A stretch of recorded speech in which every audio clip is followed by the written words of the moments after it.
So welcome to the research talks about dance, brain and music. I'm very excited about this event because I have my own interest in these topics, so I'm glad you're here too on this early morning. I want to ask, are there anyone who are not from our festival, which is Not Aarhus Lindy Exchange? Okay guys, cool. So this event is part of a Why Not Aarhus Lindy Exchange. It's a Lindy Hop dance festival, and we have this kind of daytime activity, so I'm happy you're here too. Anyway, so without too much talking, we have 4 speakers today. 3 of them are from Aarhus University, and 1 is all the way from Aalborg University. Well, coming from Copenhagen, but affiliated to Aalborg University, yes. And have fun, enjoy, and first speaker we have Elizabeth. So she will tell more about herself.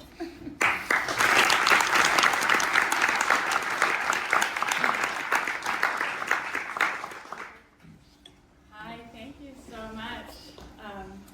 Thanks Aarhus Lindy Hoppers for inviting me and this beautiful performance that kicked off the day. Thanks Ruta for making all the arrangements to bring us all together. It's a joy to be with you today and talk with you about a topic I care really deeply about. As Ruta said, I'm an associate professor of arts and technology. I lead the research lab for art and tech at Aalborg University. And for the past several years, I've been involved in interdisciplinary dance research projects that I'm going to share with you today.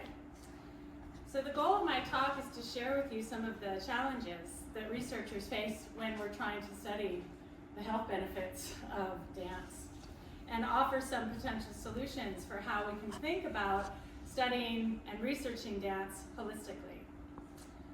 Now, I'm guessing most people here have experienced firsthand how transformative the power of dance is, either from experiencing dance on your own body or by watching, and the kind of powerful transcendence we get watching other bodies move. But how do we measure that scientifically? And what makes dance different from other types of physical activity? Why not fencing? Why not soccer? These are questions I get asked a lot. And finally, what can studying the health benefits of dance teach us about human health more broadly, and the value and impact of the visual and performing arts and creative expression on human health? So a few years ago, we established a research center at Aalborg University that's studying these questions, called Arts, Health, and Humanities. And we work on very applied research projects in collaboration with the region, municipalities, community partners, and national organizations. We're psychologists, dancers, theater makers, music therapists, philosophers. We work with engineers and computer scientists and sports scientists and other creative technologists. You can find out about our projects on the website, and if anyone is interested in collaboration, we are open to any and all, so talk to me afterwards. I'll begin with the WHO's definition of health, which they define not only as the absence of disease or infirmity, but a state of complete physical, mental, and social well-being. And this definition is really important because it's an integrative view of health that is somewhat at odds with the biomedical model of health, and which tends to focus primarily on disease and physical factors. And largely when we think about the science of health, it's the biomedical model that is reigning. But the holistic view on health is important when we think about how to conduct research on health benefits, and when we make choices about what we're measuring it and how we're measuring it. The holistic view of health acknowledges the connection between body, brain, and heart. Unfortunately, the methods that we have for studying these factors stay pretty siloed. Our scientific fields of research tend to draw pretty hard lines between these factors, and the research methods do treat these as separate, or worse, do not consider them at all. Luckily, all the presentations we have today are thinking across and in these ways, so that's important, and I'm excited to be part of this conversation. But the siloed structure is really the one we're working against, and later in my talk I'm going to show you some evidence of why this is important, or why it's problematic rather. So increasingly, science demonstrates the deep connections between the brain and the heart. For example, we know from neuroscience that poor mental health can put people at greater risk for heart disease. And when we study dance, we start to realize that there's more going on than just what's happening within the individual. So the individual mind, body, heart connection. There are really important social factors at play too. For example, the social relationship with your dance partner, the communication and coordination between people moving in time together. Now add music. We're going to hear some later on from Leonardo and Paul and others about the positive effects of music on the brain and body. Music has been shown to reduce anxiety, lower blood pressure, and improve sleep and memory. But when I look at my studies in dance, very rarely does music or the presence of live musicians factor into how we study and control for the effects of dance. Dance is also an inclusive activity that can be adapted and suited to incorporate and address many differently abled movers and dancers, making it an important place to connect people and communities and to think about integration and accessibility, not just as activities, but also in our research. And this is a big theme you're going to hear from me again and again. Finally, the power and potential of the social dynamics of moving together with people can be very motivating for a lot of people. Look at the flash mob that you created this morning. The effects were felt afterwards. Long after the dancers had dispersed, a group of kids came up onto the stage and started moving their bodies, and they went into that spot. How do we measure that impact? That's the kind of, those are the kinds of features that we need to find ways to account for in our research. So I'm going to share with you 3 studies that I've been working on recently that have tried to do that. The main research question guiding all of my research projects is how do we measure the impact of dance holistically? When you start to study dance in health contexts, you are immediately faced with a mountain of methodological challenges. These range from really low participant numbers, high dropout rates, and huge gender disparity. Almost all of the studies in dance have a female bias. And almost all of them also lack follow-up measures, so we can study whether something works for this period of time, but very few of them do, very few instances of follow-up studies. Does it have a lasting effect? And when it comes to the measurements themselves, most studies are still looking either at the physical, the neurological, socio-emotional factors, but rarely do you find studies that look at all 3. And there are good reasons for this. It's not because people don't want to, but it's largely because the methods and the research expertise required for studying these fields are so, factors are so different. From physical testing of heart rate monitors, activity sensors, to the self-reporting for questionnaires on mental health, to focus group interviews where you actually sit down and talk with people about their experiences and then systematically analyze this data afterwards. These research skills are not found in any one single field. If you want to study dance holistically, it is absolutely necessary that you collaborate with other research fields and disciplines. And it's also really important that you involve the study participants themselves in the research design protocols and make sure that your research design makes sense for the specific group of people that you want to study. Working with teenagers who are at risk is very, very different than working with elderly. And even with that, within the elderly, we have a huge range of different abilities, health conditions, and health histories that we have to account for. One size never fits all, and in our research, we really should invest time in understanding the community and these factors before we start to measure. This work is expensive, it's complicated, it's hard, it's time consuming, but I hope to show you that the benefits are super rewarding and it can lead us to insights that we wouldn't get to otherwise. So this was the approach we took with Moving Together, which was a project I developed together with my colleague in Rogério Hirata in sports science at Aalborg University. And we did this in collaboration with the activity centers in Aalborg municipality. The project was somewhat of a follow-up study on a previous study with osteoporosis patients and fall prevention. And they were comparing dance versus strength training. And at the end of the study, they found that strength training still largely was more beneficial than dance, although dance was still better than nothing in the control group. But the major difference, and this is important, that the people from the dance group all wanted to continue afterwards. Nobody in the strength training group. So much so that the study cohort actually said, well, we'll pool our money and we'll hire the dance instructor to come and keep teaching us salsa dances on Fridays. And when I spoke with Rogerio, I said, this is amazing! Where's that evidence? And he said, well, we didn't study that. We're just looking at fall prevention and balance. So all of that qualitative stuff, all of that really important factors about motivation continuing, right? The likelihood of these people continuing to maintain active lifestyles for longer is just not studied. So we decided to combine a study that would look at both the physical and mental effects of dance. And the other difference in this study was that we decided to work online.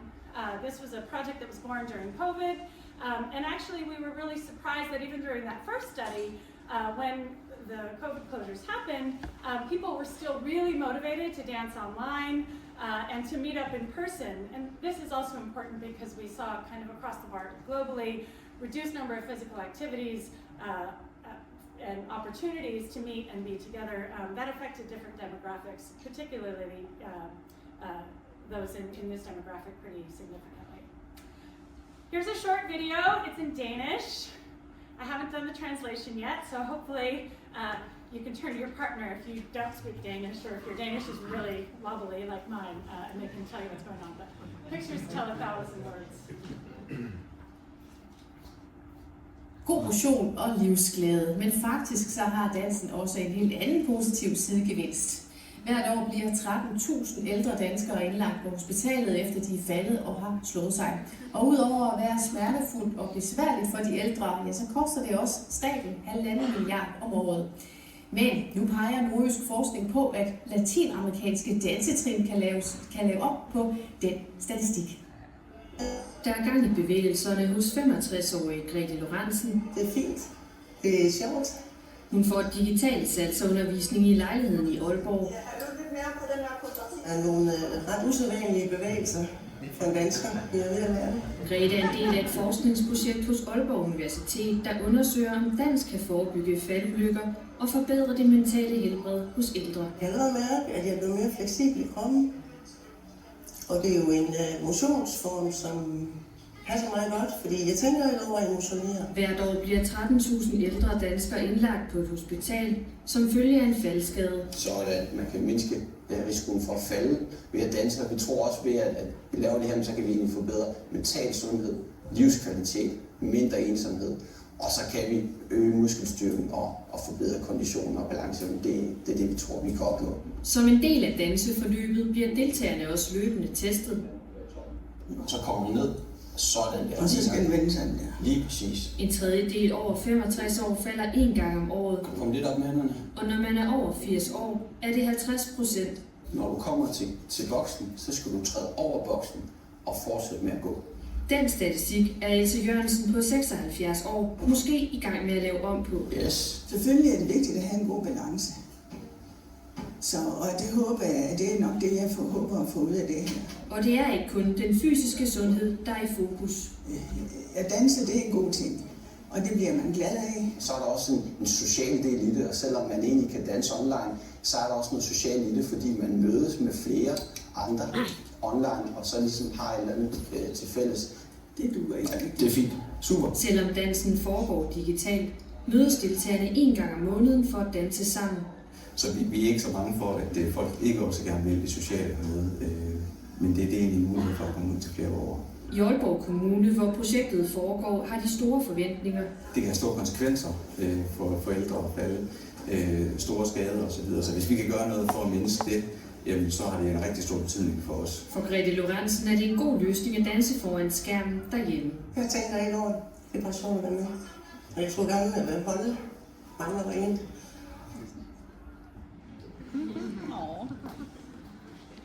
So at the beginning of my talk, I mentioned why it's important to do these mixed method studies and not be so siloed in our research. Here's my why factor. So we did these quantitative results and some qualitative results.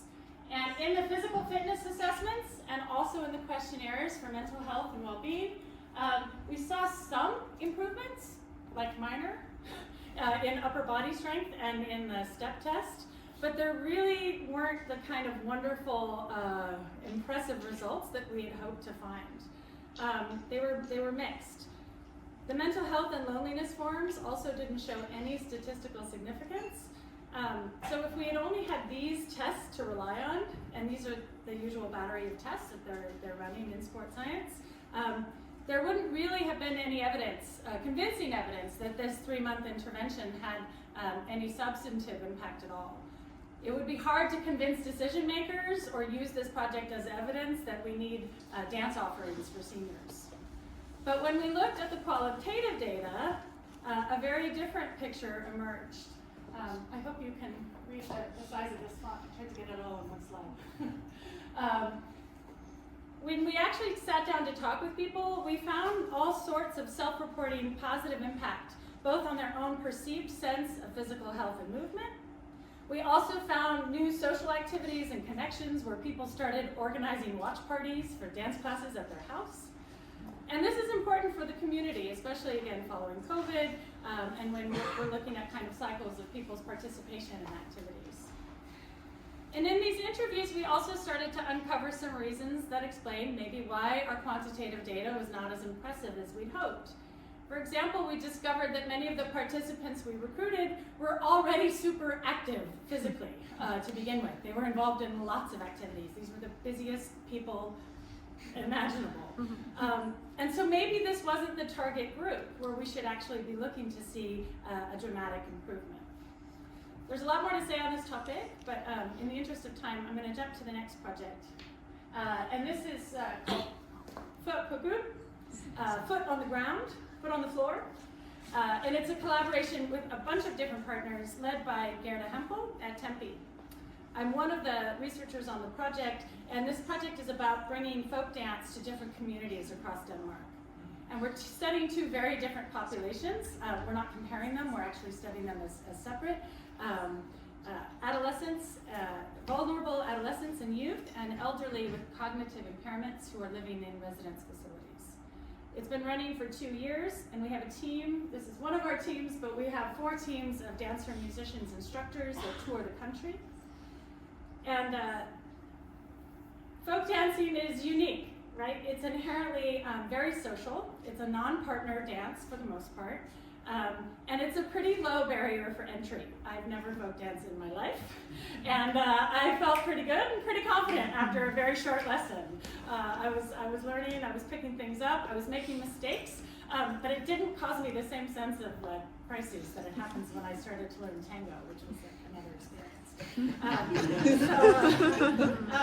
The other thing is folk dance is really possible for, it's very adaptive and well suited to the needs of different groups. And also, if you think about bringing folk dance into nursing homes, it's also a way of involving family members and friends and healthcare workers and really creating community and involving lots of people. Here's a short video. There's no, well, hopefully you can hear the music.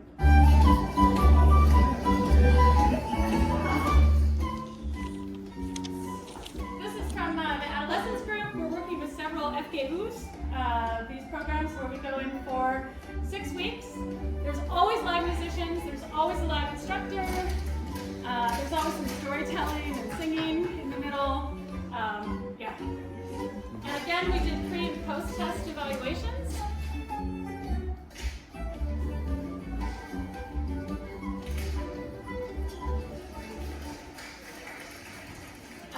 I have to say, working with at-risk teenagers is not the easiest demographic to work with. I have 3 teenagers at home, and that's just, it's a tough run, right? To bring, especially to bring folk dance in, they are not as happy when we start. But what we see is we see a progression, right? We see them become a little bit more open, a little bit more willing to try and kind of move past their boundaries. and that's also important. We have a researcher who's there every single week doing these kind of qualitative observations. We're doing saliva testing to test for cortisol levels, which is the stress hormone, and we're also doing antibody tests, which we hope will be increase in antibodies to improve as a health metric. We're also working with activity monitors, so we actually monitor their heart rate and their physical activity and step count from the first to the last session. And so far, we've seen an increase in all the places that we want to. But it's also important to recognize that this is a very, that physical testing and saliva testing and putting things on your body, these can be very stressful situations, right? When you're working with elite athletes or professional dancers who are used to these kind of, maybe not, but who are used to these interventions or are more comfortable, it's a very different thing when you're doing it and asking young people who already have different kind of mental health diagnoses to be prepared for that. But if we want that kind of physical data, and for working with teenagers with social anxiety and depression, we want to make sure that our intervention is not triggering trauma or triggering another issue. So working with the teachers, working with the students, this is what I mean when I talk about developing a person-centered participatory design. And I'm running out of time, so I'm just going to not show you a video, but show you a brief kind of photograph of this. This last project has to do with the transformative power of watching dance and its impact on community health and well-being. We did a project called Dans i Kulturkliniken, funded by Region Nordjylland, to bring professional dance inside of the hospitals and hospice centers in Aalborg.